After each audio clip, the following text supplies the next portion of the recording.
Good morning, Dan and Amy. So, overnight after that terrorist attack in London, British police conducted a number of raids that produced 7 arrests, the details of which we don't know at this point, but this in response to the attack on Westminster Bridge and a police officer that left 3 dead. Yeah, a Spanish teacher, a man in his 50s, and then the police officer who was viciously stabbed. He was unarmed, a father, a husband, and they expected him to come home from work yesterday, and obviously he didn't. Islamofascist websites celebrating the attack and suggesting more to come. British Prime Minister Theresa May addressed Parliament this morning with an update. Mr. Speaker, it is still believed that this attacker acted alone, and the police have no reason to believe there are imminent further attacks on the public. His identity is known to the police and MI5, and when operational considerations allow, he will be publicly identified.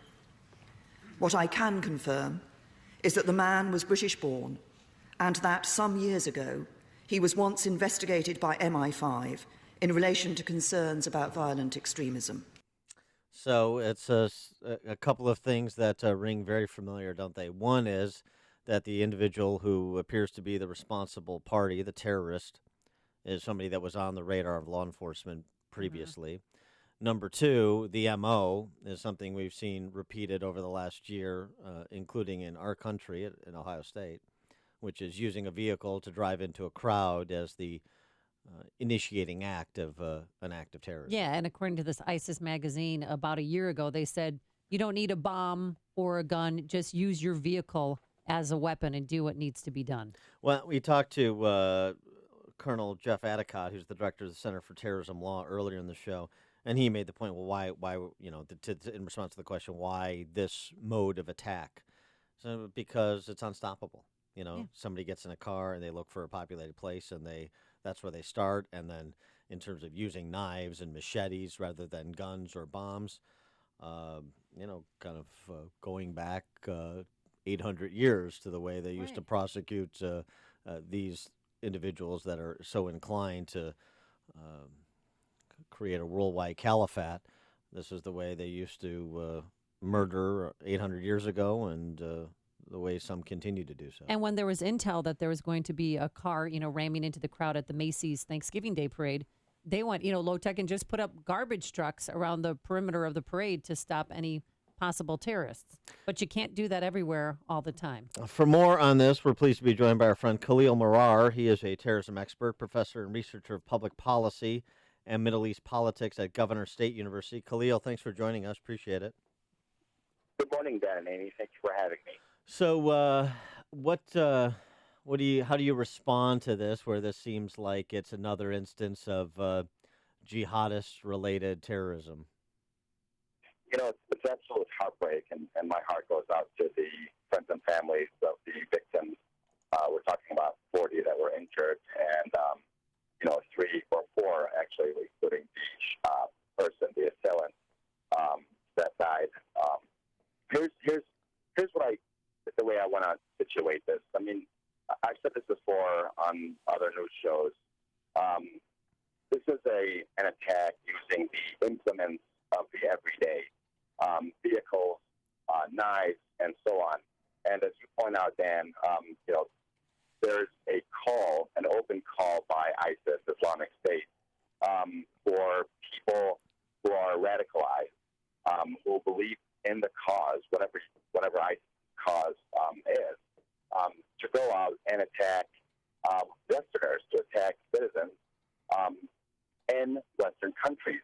And I fear that, I guess 2 points that I want to make to your listeners.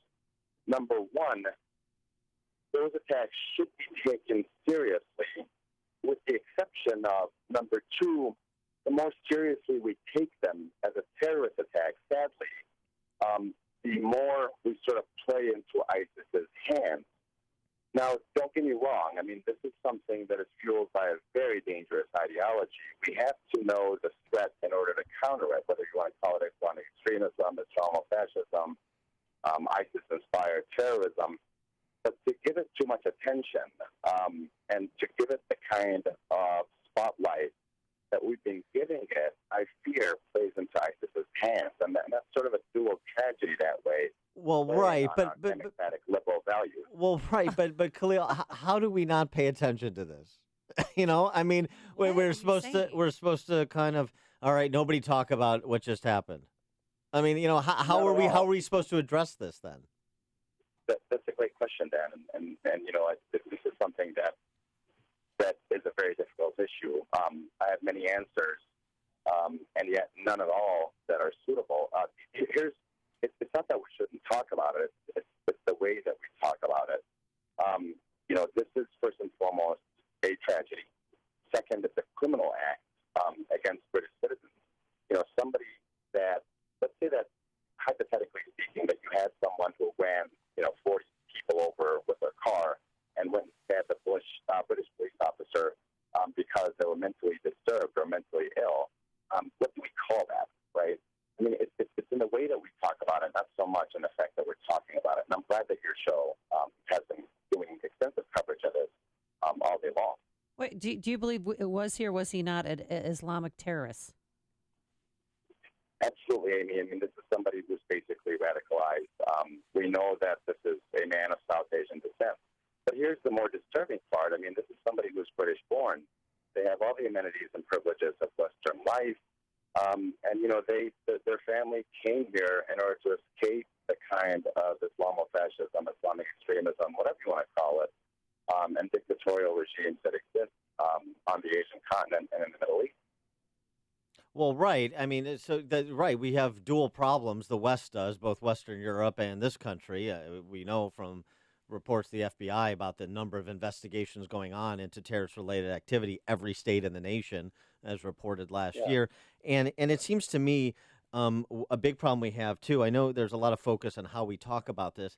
There's also, I think, it needs to be at least as much focus on the suspension of disbelief. Let me give you an example. Howard Schultz, the Yeah. CEO of Starbucks, doubling down on Starbucks hiring refugees to make a political statement about Trump's executive order and about bringing in whatever a number of Syrian refugees he thinks is acceptable. I guess all of them, according to Howard Schultz, and a certain suspension of disbelief of bringing enemies inside your perimeter, in addition to the ones that are coming from outside your perimeter. And this is the kind of the talk about mental illness, the policy sickness of politicians in Western Europe and many in this country with respect to taking this threat as seriously as they've proven we should.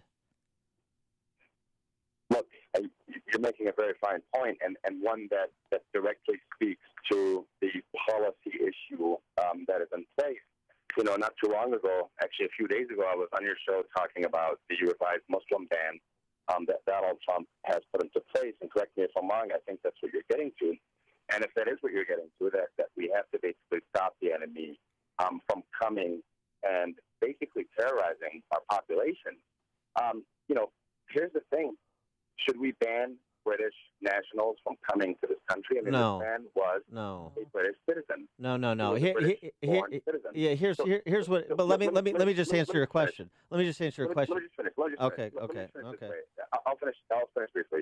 Okay. Dan, I'll say this. I'll say that yes, there's definitely a call for better policy. I fear that policy is not in immigration. I fear that policy is more, better law enforcement. I fear that policy is more in being able to detect those people that wish to do us harm, prosecuting them and throwing them in jail or eliminating them one way or the other. Well, right. And so the policy is you have to knock on the door to enter the home, and I want to know who's coming into my home. That's it. And I don't really care where you're coming from. And if we don't believe a country can provide us information that meets that vetting standard, then we temporarily suspend travel from those countries or emigration from those countries to our country until we're confident. That's what really the executive order is. It seems that we can continue to forget that it's temporary. We're talking about 2 months, 3 months. We're not talking about in perpetuity, number one. And number two, law enforcement is overwhelmed. That's obvious, both in Western Europe and here, because of the number of investigations, people that are on their radar. They're not sure what to do about them. Do they pose a threat? Do they not? Balancing, rightly concerned about balancing constitutional rights and so forth. And, people continue to slip through the cracks. And then when they do, people die. And so my point is just to say, no, you have to ask permission, and we have to know, who you are and why you're coming here. I don't think those are unreasonable standards. Sam Propp, you've been my friend for a very long time. I know you mean well, but we've had our disagreements.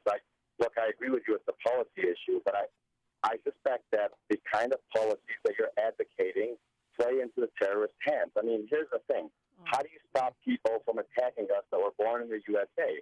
We're not talking here about an immigration issue, right? I mean, if you have a U.S. citizen, we can't stop. Yeah, but Khalil, we have to stop them from being radicalized. But Khalil, you're right. The problem is multifaceted. But the immigration problem, bringing unvetted refugees in, for example, exacerbates the law enforcement problem because you're stretching limited resources. So if you could concentrate on one problem rather than layering onto that problem, we could perhaps be more effective, if not perfect. And my friends in the FBI tell me that the biggest resource that we have, the most valuable resource that we have in this country to combat Islamic extremism is not, any law enforcement official within the FBI. It's actually the Muslim communities themselves. Sure. This is a direct indictment of the kind of policy that would say keep Muslims out. Here's the thing. I mean, we should not lose sight of the fact that this person is a UK citizen. This person was born in the United Kingdom. This has nothing to do with immigration and everything to do with radicalization. This has to do with ideology and not immigration. All right. He is Khalil Marrar. Khalil, as always, appreciate you joining us. Terrorism expert, professor, public policy administration, Middle East policy at Governor State University. Khalil, thanks so much for your time. Appreciate it. My pleasure. And he joined us on our turnkey.pro answer line.